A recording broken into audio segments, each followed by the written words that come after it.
اب اگلی آیت جو ہے یہ آیت الکرسی کہلاتی ہے، کیونکہ اس میں اللہ تعالیٰ کی بادشاہت کی کرسی کا ذکر ہے۔ اس کی فضیلت میں کئی ایک احادیث ہیں، صحیح بخاری میں ایک بڑی ڈیٹیل حدیث ہے، مال غنیمت کی چوکیداری کے اوپر سیدنا ابو ہریرہ کو نبی صلی اللہ علیہ وآلہ وسلم نے مامور کیا، اور 3 راتوں تک ایک شخص آ کے وہاں چوری پرفارم کرنے کی کوشش کرتا رہا، تو حضرت ابو ہریرہ نے اسے پکڑ لیا۔ پہلی دفعہ پکڑا تو اس نے کہا چھوڑ دو، اگلی دفعہ نہیں آؤں گا۔ دوسری بار پکڑا تو اس نے کہا چھوڑ دو، اگلی دفعہ نہیں آؤں گا۔ تیسری دفعہ جب پکڑا تو انہوں نے کہا اب تو میں تجھے رسول اللہ کی بارگاہ میں ضرور پیش کروں گا۔ تو اس نے کہا کہ مجھے چھوڑ دو، میں تمہیں ایک ایسا وظیفہ بتاتا ہوں کہ اگر رات کو بستر پہ جاتے وقت تم وہ وظیفہ کر لو تو صبح تک اللہ تعالیٰ کی طرف سے تمہاری حفاظت کے اوپر فرشتہ مامور ہوگا، شیطان تمہارے قریب نہیں آئے گا۔ یہ حدیث صحیح بخاری میں 2311 ہے، انٹرنیشنل نمبر کے مطابق ہمارے صبح و شام کے اذکار میں بھی ہم نے ڈالی ہوئی ہے۔ تو پھر اس نے جو وظیفہ بتایا وہ ہے کہ آیت الکرسی رات کو بستر پہ جاتے وقت پڑھ لیا کرو۔ تو حضرت ابو ہریرہ نے اس کو چھوڑ دیا۔ نبی علیہ السلام ہر موقع پہ جب وہ صبح بتاتے تھے تو نبی صلی اللہ علیہ وآلہ وسلم فرماتے تھے وہ جھوٹا ہے، آج پھر آئے گا۔ تو خیر وہ بھی سمجھدار تھا، وہ تیسری دفعہ جب جھوٹا ہے وہ چوتھی دفعہ آیا نہیں ہے۔ تو تیسری دفعہ حضور نے کہا کہ 3 دنوں سے تمہارا جو آنے والا وہ مہمان تھا نا، وہ شیطان تھا جو انسانی شکل میں آیا تھا، ہے وہ جھوٹا ہے لیکن اس نے بات سچی کی ہے۔ تو یہ ایک اصولی بات ہے کہ سچی بات اگر جھوٹا بھی کرے تو اس بات کی تصدیق کر دینی چاہیے۔ تو وہ آیت الکرسی کا وظیفہ مل گیا۔ اسی طریقے سے سنن نسائی الکبریٰ میں اسی کی ایکسٹینشن ہے۔ سنن نسائی الکبریٰ کے اندر ایک حدیث ہے، امام نسائی نے اس میں ایک چیپٹر باندھا ہے عمل الیوم واللیلہ، وہ سنن نسائی الکبریٰ کا چیپٹر ہے۔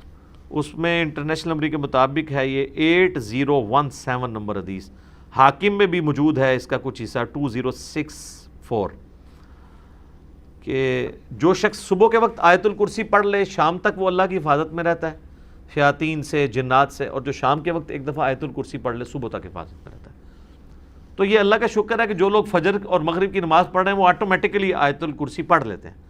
اب جس نے فرض نماز کے بعد آیت الکرسی پڑھ لی ہے نا، اسے دوبارہ سے یہ ذکر کرنے کی ضرورت نہیں ہے، وہ اس میں امپلائڈ ہے، وہ شامل ہے، دوبارہ کر لیتا تو بہت اچھی بات ہے۔ اور ایک اور فضیلت ہے جو سنن نسائی الکبریٰ میں ہی ہے، 9928 نمبر حدیث ہے اسی عمل الیوم واللیلہ چیپٹر میں، کہ جو شخص نماز فرض ادا کرنے کے بعد نماز فرض آیت الکرسی پڑھ لے گا وہ مرتے ہی جنت میں داخل ہوگا، لیکن اس میں نماز شرط ہے۔ تو یہ بھی ایک فضیلت ہے اس اعتبار سے۔ اس کی ایک ضعیف سند بھی ہے سنن کبریٰ البیہقی میں مولا علی سے، اس میں الفاظ یہ ہیں کہ وہ آیت الکرسی کسی سے گفتگو کرنے سے پہلے پڑھ لے، لیکن جو سنن نسائی الکبریٰ میں صحیح سند ہے اس میں یہ الفاظ نہیں ہے۔ لیکن اس طرح کی جو ضعیف روایتیں ہیں نا، جب صحیح احادیث کو سپورٹ کر رہی ہوں نا تو اسی کو فالو کرنا چاہیے۔ کوشش یہی کرنی چاہیے کہ بغیر گفتگو کیے سلام پھیرتے ہی آیت الکرسی پڑھ لی جائے۔ البتہ اگر کوئی گفتگو کر بھی لیتا ہے تب بھی فضیلت مل جائے گی، کیونکہ جو صحیح حدیث میں اس طرح کے الفاظ موجود نہیں ہیں۔ تو یہ 3 بڑے بڑے فضائل ہیں۔ باقی میں نے قرآن حکیم کی صورتوں کے فضائل کے اوپر ڈیٹیل لیکچر ریکارڈ کروا دیا ہوا ہے، مسئلہ نمبر 112 ABC، جسے شوق ہے تو وہ دیکھ سکتا ہے۔ اللہ لا الہ الا ہو، اللہ ہی ہے وہ کہ نہیں ہے کوئی معبود سوائے اس کے۔ الحی القیوم، وہ خود سے زندہ ہے اور باقی سب کو قائم اسی نے رکھا ہوا ہے، سب کو زندہ رکھنے والا وہ ہے، باقیوں کی زندگی اس سے مستعار ہے، اس کی زندگی حقیقی ہے، اپنی ہے۔ لا تأخذہ سنۃ ولا نوم، اور اس کی زندگی اتنی کامل ہے کہ نہ تو اسے اونگ آتی ہے اور نہ نیند۔ ہماری زندگی آپ دیکھ لیں ناقص ہے،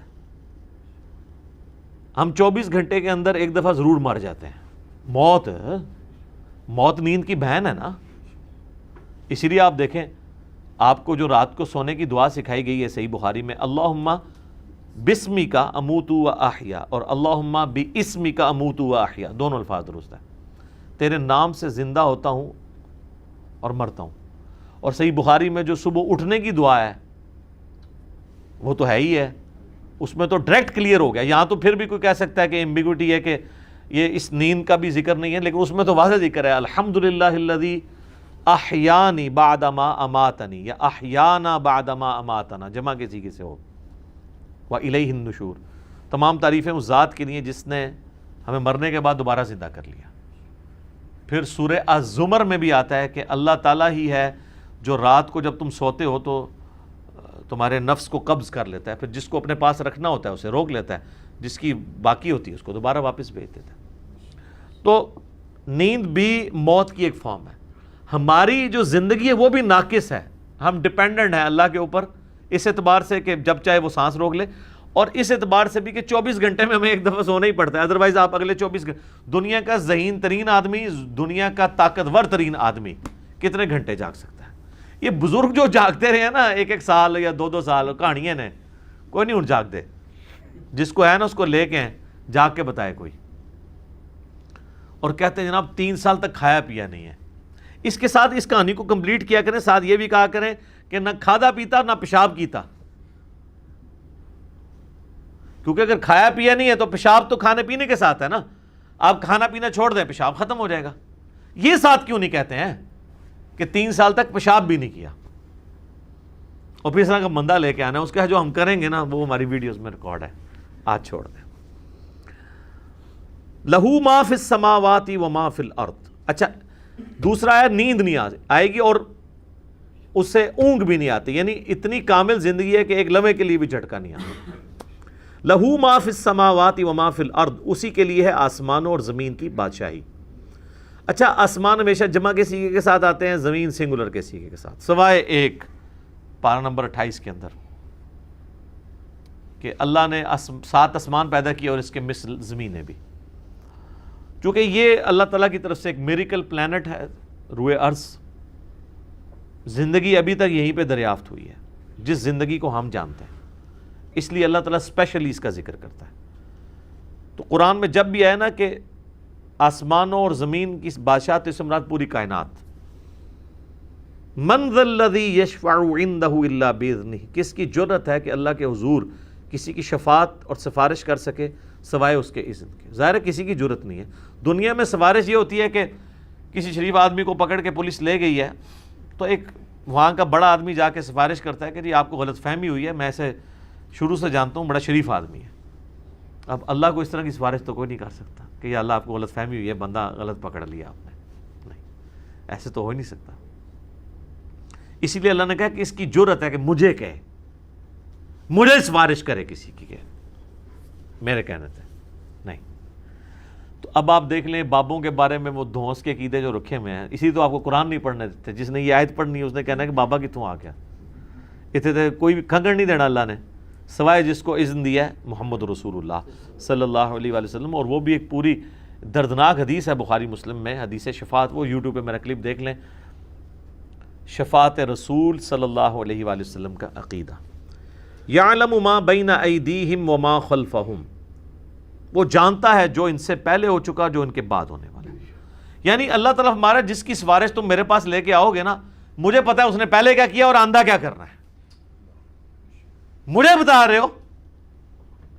اور ایک معنی یہ بھی ہے کہ جو سفارشی بھی ہے نا, اللہ تعالیٰ ان کو بھی جانتا ہے کہ ان کا علم پہلے کا کیا تھا اور بعد کا علم کیا ہے. اللہ تعالیٰ نے ہر ایک کو اپنے علم سے گھیرا ہوا ہے.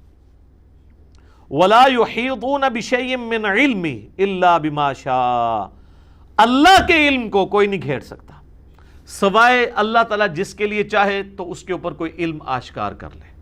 یعنی اللہ تعالیٰ کے علم کو کوئی اور مخلوق نہیں گھیر سکتی. اللہ نے سب کو اپنے علم سے گھیرا ہوا ہے سوائے اس کے کہ وہ جو سورہ آل عمران میں بھی آتا ہے 179 نمبر آیت میں کہ اللہ کی یہ شان نہیں ہے کہ وہ اپنے غائب کے اوپر کسی کو اطلاع دے سوائے اپنے پیغمبروں کے, اور تمہارا کام ہے اللہ اور اس کے پیغمبروں پر ایمان لاؤ.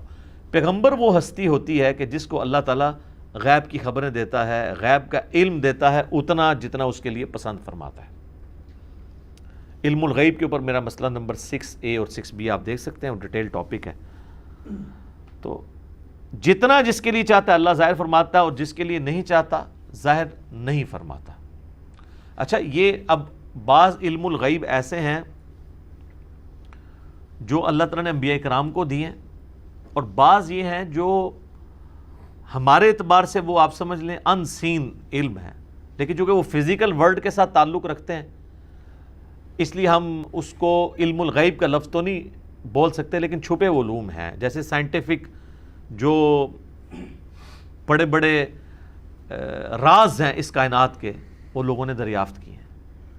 میگنیٹک فیلڈ کا دریافت کرنا، کمپاس بنا لینا، فیراڈے نے 8 سے 200-300 سال پہلے ہی ہوا ہے نا بجلی والا معاملہ، دنیا میں بجلی آئے ہوئے میکسیمم 150 سال گزرا ہے، اس سے پہلے بجلی نہیں تھی۔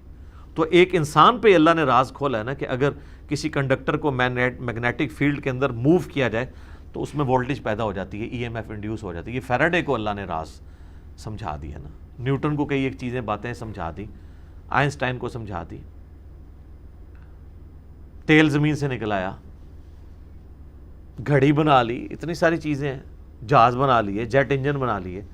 تو یہ اس کائنات کے راز اللہ تعالیٰ لوگوں پہ کھولتا ہے۔ وسع کرسیہ السماوات والارض، اسی کی کرسی نے آسمانوں اور زمین کو گھیرا ہوا ہے۔